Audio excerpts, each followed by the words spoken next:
This is a speech on research. I had to research a topic that I wanted to learn about and share my findings. This is not a report on research. Amy, the floor is yours. Thank you, Madam Toastmaster. I do want to let everyone know that I will be asking a question during my speech, so be ready with your unmute buttons when that time arises. I picked this day for this speech very deliberately. 100 years ago, plus 1 day ago, some of you already know what I'm going to say. On August 18th, 1920, the 19th Amendment was ratified by the states. And another date to note is on August 26th, the amendment was certified by Congress. Now, some of you might be going, oh gosh, what was the 19th Amendment again? I can't remember. Something about something. The 19th Amendment gave women the right to vote. And I will read what that amendment says. The right of the citizens of the United States to vote shall not be denied or abridged by the United States or by any state on account of sex. Go women, woo! It was a big milestone for women. 8 million women went out to vote that November in election year. That was a huge milestone for women across the United States. Now, what does it mean exactly to be ratified? What does that mean exactly? It means a majority of the states, 2/3 of them, said, yeah, okay, let's make this a law. Did you know that it took quite a number of years for the remaining 12 states to get on board? Now, this is where my question comes into place, and I'd like to hear some responses. Which was the last state to sign the 19th Amendment, and what year was that? Anybody? Oh, Melissa? No, I know that the last state was Tennessee for the first set. Yes. Last one. I'm going to guess. No guesses? No guesses at all? No, California. It has to be in the South. Mississippi? Mississippi. Bonus points for Nicole. And the year? I don't know. I got the state. Someone You give got me the state. So Nicole. I want to say 1999.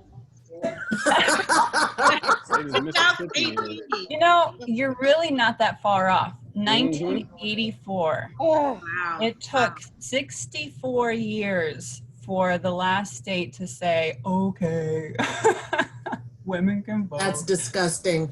That it really is not fun. So what does this mean? This means change takes time. It takes patience. And most of all, it takes persistence.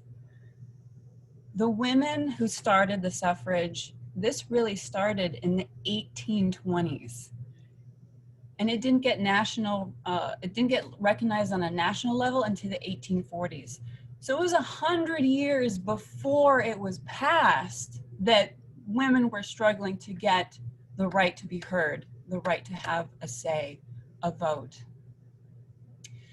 The 19th Amendment was introduced in 1878. It took 41 years to get it approved by Congress, and almost another year to make it a federal law. The women who started this movement died out. New women had to come up because that was 100 years of trying to get something accomplished. So the persistence of these women is amazing and awe-inspiring.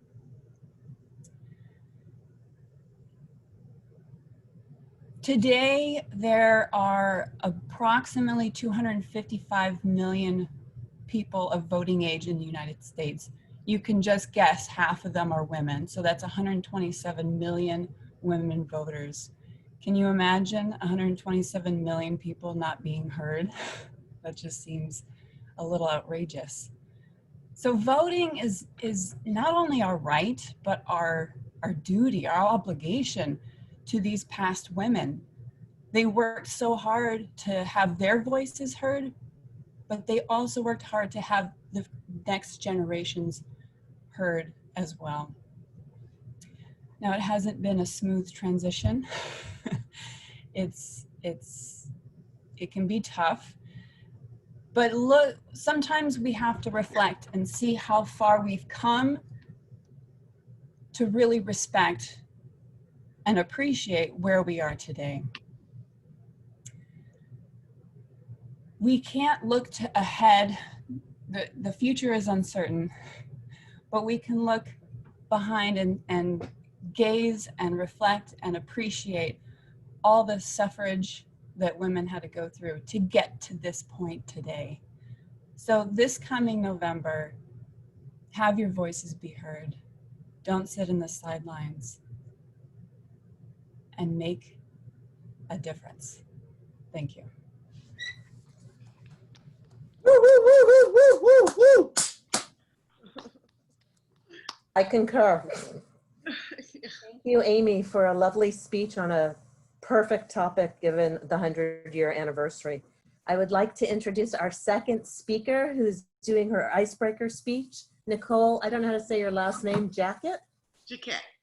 Jacquet, sorry, I apologize. Okay. And Nicole is excited to be doing her first speech and to quietly, humbly, modestly share a little bit of herself. I would concur otherwise, but we'll leave it at that. Thank you. Okay, thank you, Madam Toastmaster, fellow Toastmasters, and guests. Extra, extra, here comes Nicole. Hi, so here I am. My name is Nicole Tobin Jacquet. I was born Nicole Tobin to Clifford and Lily Tobin in Los Angeles, California, in what my 16-year-old and I like to jokingly call the late 1900s. I am the only child to my mother and the little sister to my 3 older brothers on my father's side. I went to school in West Los Angeles, attending Uni High School, close to UCLA campus. I was co-captain of song leading and also met my current husband while I was in high school. My life has been, well, a little extra. Okay, really, it's been a whole lot of extra. I used to get teased about it but now through the eyes of my daughter, I've learned to embrace it. We have both heard the "you are so extra" insult, and we've both had that. But I said, okay, yes, we are extraordinary, but don't take my word for it. You guys judge for yourselves. So from 3 to 13, I was on the Culver City swim team. At 5 years old, I started learning to play the accordion. I grew up spending my summer at campgrounds with my family in our El Dorado camper and eventually our 27-foot Pace Aero motorhome. It was actually the first thing I ever learned how to drive, and yes, I hit a tree while backing up. Are you with me so far? Yeah, good. I met my 2 best friends when I was in kindergarten, and they were ultimately in my wedding to that high school sweetheart guy, and now are the godparents to my daughter, Jasmine, which tells you that I keep my friends and my man very near and dear for years. I only applied to 1 college when I graduated from high school, and I got in, and I attended Spelman College in Atlanta, Georgia. While in college, I decided to study abroad in Oaxaca, Mexico, to submerge myself in the culture and to become fluent in Spanish. Y ahora puedo hablar y escribir en español. During my last year in college, my high school sweetheart convinced me to come back to Los Angeles. In Los Angeles, I worked my dream job at Delta Airlines, which ironically their hub is in Atlanta, Georgia. I had other dream jobs. I worked as a Spanish teacher for 7th and 8th grade students with the Los Angeles Unified School District. I worked for 11 years at Sony Picture Studios and 5 years at the Walt Disney Company. which ultimately led me to my dream job at Herbalife Nutrition, where I have traveled the world to 5 of the 7 continents, Africa, Asia, South America, Europe, and throughout North America, attending honors, extravaganzas, and the Founder Circle Chairman Club retreats. I'm a spiritual, happy, and loving person who believes to whom much is given, much is required. Blessed and Highly Favored is one of my favorite songs, and my true purpose is to inspire others with my life by leaving the world a little better just because I was here. Currently, I have been married 23 years. I have a close and loving relationship with my daughter, my 16-year-old daughter, and with my 78-year young mother who lives with us. I'm a member of a sorority, Delta Sigma Theta Sorority Incorporated. I'm also a member of a national mothers organization, Jack and Jill of America Incorporated, and a proud member of Toastmaster International. I'm an avid reader, a certified Zumba instructor, and I still love to swim. Extraordinary is going above and beyond what is expected, and I hope I did that for you today. Did I mention? I also do magic. Yes, I do tricks. I will share my Mary Poppins trick with you with a little uncertainty of how it will turn out under this virtual experience. So I love Mary Poppins, and especially the part where she goes in that bag and is bringing out coat racks and umbrellas and everything. So I grabbed my lunch bag and wanted to show you kind of my version of Mary Poppins. So I will go into this lunch bag and see if I can find an umbrella. An umbrella? Can she do it?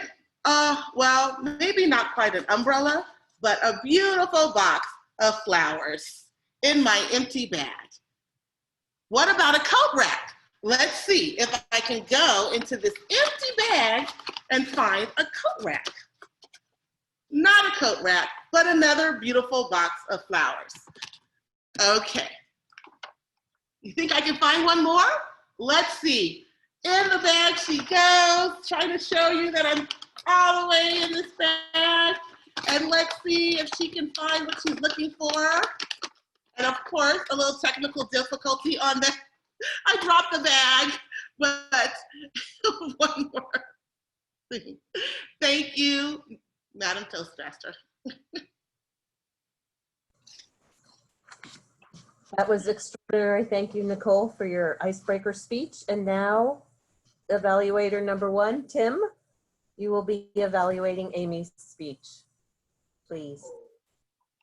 Well, first and foremost, Amy, you never, ever cease to amaze. The topic was perfect, dead on, and how inspirational. So from the standpoint of excelling, very timely. Hold on just a second. Guys, can I get a, sorry, I have to, sorry. It's his barbershop. And so anyway, but he said he would let me do this. So wonderful job, Amy. Sorry for the interruption. I would just say, I want to cut to, you had little to no improvements. I'm sorry. I know you were wondering how, and there's a lot of uncertainty, right? What was I going to say? But I'll just tell you, there were little to no things that I could offer to you from the standpoint of improvement. So I'm going to jump to ways in which you should challenge yourself. I'd like for you to use more of the time on your speech because it was such a wonderful topic. You were able to wrap it up short and you're able to actually have crowd participation, which I'll go back and say that was an excellent thing that you did by making us come off of mute and having us weigh in. I felt part of your speech and I enjoyed that. And the history lesson's always wonderful. My mother happens to be a woman and she actually is someone who is very proud of herself for voting.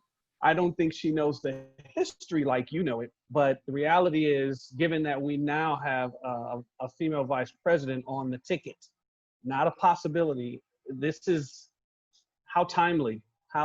So I really appreciate you bringing this subject up for us and I appreciate the way you covered it and how you engaged the group. It was wonderful. Your hand gestures were great. Your speech was great, very clear, easy to understand. So thank you for this topic, and it was really touching. I really appreciate it. Thank you so much.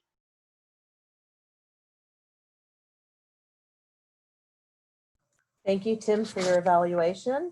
And we're going to move to the second evaluator, Lillian Pham.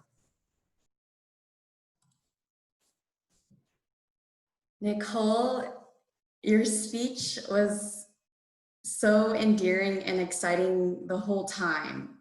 Just the way you opened, it was like you're saying extra, and usually when people do that, it's almost like, oh, are they aware of how they are? But I think like what's special is that you're aware that you may be extra and what people may think of it, but you don't care. So I think that's what adds the specialtiness to your extra. And I just like how you opened up with such an exciting tone, your body language and your gestures, like you were so open. And you're also aware of how people are thinking, because you spoke really fast because you had so many accomplishments, and you asked us, are you with me so far? And I think that was just like, oh, she's aware of what we're thinking. Yes, we're with you, and we're more with you now. And I liked how you subtly would tell us about yourself, and it would mean certain things. Like, for example, your family and friends, you said that you have these relationships for many years, and then you jumped onto your extracurricular activities for college, going abroad, Spanish.